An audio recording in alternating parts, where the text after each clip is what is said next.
Canadian ਪ੍ਰਧਾਨ ਮੰਤਰੀ Justin Trudeau ਨੂੰ ਬੁੱਧਵਾਰ ਨੂੰ ਮਹਿੰਗਾਈ ਤੇ ਰਹਿਣ ਸਹਿਣ ਦੀਆਂ ਵਧੀਆਂ ਕੀਮਤਾਂ ਤੇ ਕੰਜ਼ਰਵੇਟਿਵ ਵਿਰੋਧੀ ਸੰਸਦ ਮੈਂਬਰਾਂ ਦੇ ਸਖਤ ਸਵਾਲਾਂ ਦਾ ਸਾਹਮਣਾ ਕਰਨਾ ਪਿਆ। ਹਾਊਸ ਆਫ ਕਾਮਨਸ ਵਿੱਚ ਪ੍ਰਸ਼ਨ ਕਾਲ ਦੌਰਾਨ ਟਰੂਡੋ ਨੂੰ ਬਾਰ-ਬਾਰ ਪੁੱਛਿਆ ਗਿਆ ਕਿ ਉਹ ਬੈਂਕ ਆਫ ਕੈਨੇਡਾ ਲਈ ਪ੍ਰਧਾਨ ਵਿਆਜ ਦਰ ਨੂੰ 2% ਤੇ ਰੱਖਣ ਦੇ ਹੁਕਮ ਨੂੰ ਰੀਨਿਊ ਕਰਨਗੇ ਜਾਂ ਨਹੀਂ। ਟਰੂਡੋ ਨੇ ਕਿਹਾ ਕਿ ਉਹਨਾਂ ਦੀ ਸਰਕਾਰ ਦੀ ਮਹਿੰਗਾਈ ਤੇ ਰਹਿਣ ਸਹਿਣ ਦੀਆਂ ਵਧੀਆਂ ਲਾਗਤਾਂ ਨਾਲ ਨਜਿੱਠਣ ਦੀ ਯੋਜਨਾ ਹੈ, ਜਿਸ ਵਿੱਚ ਰਿਹਾਇਸ਼ ਅਤੇ ਬੱਚਿਆਂ ਦੀ ਦੇਖਭਾਲ ਵਿੱਚ ਵਧੇਰੇ ਨਿਵੇਸ਼ ਨੂੰ ਸ਼ਾਮਿਲ ਕੀਤਾ ਗਿਆ ਹੈ। Speaker, more than a quarter of Canadians have mortgages with a variable rate. The number of high-leverage uninsured mortgages is more than 25%, according to the Bank of Canada.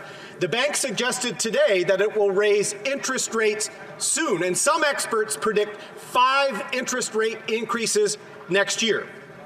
How many thousands of families are at risk of losing their homes because this Prime Minister has ignored the inflation crisis? The Right Honourable Prime Minister.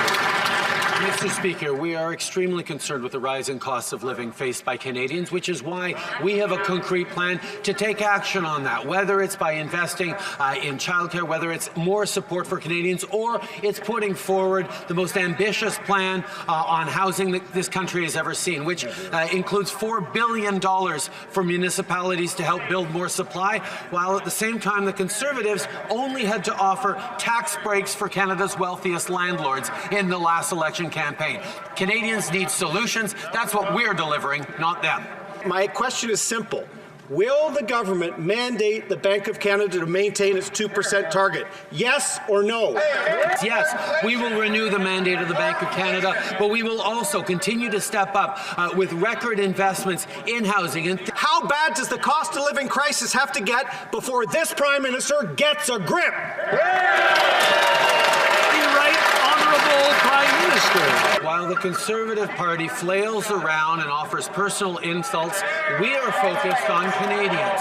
We are focused on investing tangibly to counter the housing crisis, whether it's $4 billion for municipalities, whether it's investments in $10 a day childcare right across the country, whether it's support for seniors, support for young families. We are there. We will continue to be there for Canadians while the Conservatives play political games and throw mud. And what he could do today to reassure Canadians is tell them that he understands this. He's going to quell this crazy talk about the Bank of Canada wading into policy that he has responsibility for and keeping inflation at 2%. For the past weeks, what have we seen from the Conservatives? Telling Canadians that the problems they're facing with increased affordability, increased prices on everything, difficulty buying gas, difficulty buying computer. They've just shrugged and said, oh, it's just inflation. Well, it's not just inflation, Mr. Speaker. It is a focus that we have to continue to invest in Canadians. While they play word games, we are focused on delivering on housing, delivering on childcare, delivering on the support that Canadians need while they play cheap political games.